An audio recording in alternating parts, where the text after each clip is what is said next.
Acute appendicitis, pharmacology and physical assessment. Pharmacology Situation.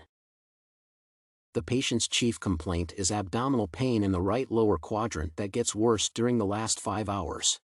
Additional problems include nausea, appetite loss, and umbilicus pain. Pain relievers may be taken several hours earlier with no impact on the current health situation. There is no time to take additional medications in order not to increase mortality rates. Any drugs used by the patient have to be removed to develop a final diagnosis for the patient. Solution. Acute appendicitis is approved after blood tests. An increased number of leukocytes in the blood are found. The main medications aim at eradicating infection and preventing complications. Antibiotics introduce a first-line, alternative, treatment strategy for patients with previous surgical complications. The use of antibiotics for the treatment of acute appendicitis may change the quality of life in patients.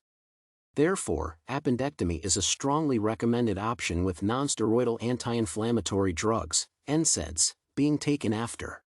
In the case of non-surgical treatment, antibiotics are recommended under the surgeon's control. Drug. Many recommendations are given to support non-surgical treatment. The Corporate Antimicrobial Stewardship Subcommittee recommends amoxicillin plus clavulanic acid 875 mg orally twice a day, along with metronidazole 500 mg orally every 8 hours as a part of the oral regime. According to the American College of Surgeons, a higher chance of reoccurrence is frequently observed in patients who follow a non-surgical, antibiotic line of treatment. Antimicrobial therapy cannot be ignored by patients with appendicitis but has to be controlled by surgeons not to allow the development of serious complications and take emergency actions if necessary. Pharmacology. There are no clearly formulated causes of why acute appendicitis occurs. It is one of the most common reasons for abdominal emergencies around the globe. This disease has to be diagnosed fast when the appendix is suddenly inflamed with its lumen being blocked by fecaliths or other foreign bodies provoked by a viral infection in the body. However, the true reasons for these health conditions remain unknown or poorly understood. The obstruction of the tissue leads to increased pressure in the appendix and reduced blood flow. As a result, the presence of lymphatic tissues influences the work of the immune system and bacteria can fast spread within the body. The obstruction in the appendix also results in the creation of mucus in the organ that makes appendix walls ischemic.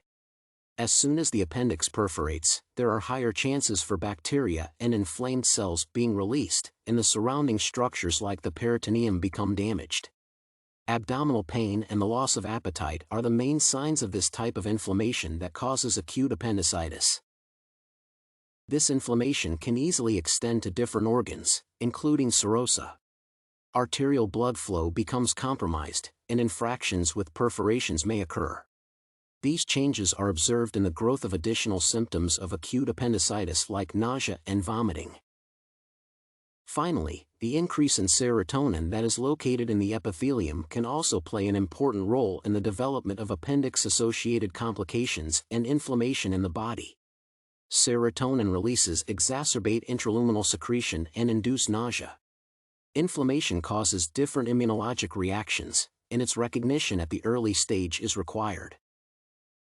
Physical assessment. There are 3 main signs that have to be recognized during a physical assessment of a patient with possible appendicitis. McBurney's point, the most tender part is found in the right lower quadrant where an inflamed mass should be palpable.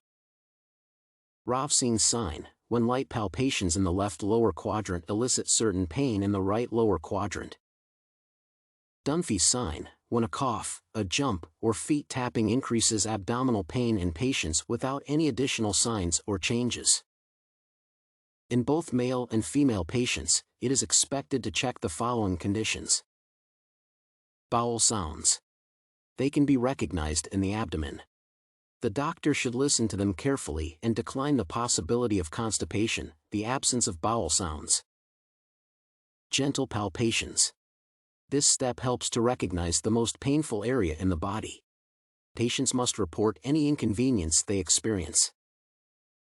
Facial expressions. The doctor should follow any facial change in a patient. In many cases, people are not able to recognize the fact of pain and report it properly. Physical examination is also based on the gender of patients. In male patients, genitourinary examination, groin and genitalia, excludes male health problems like hernia or testicular torsion. In female patients, gynecological disorders have to be excluded with the help of pelvic examination. Additional tests, blood and urine, and X-rays are recommended to find out the causes of pain depending on the current condition of the patient, critical or not critical.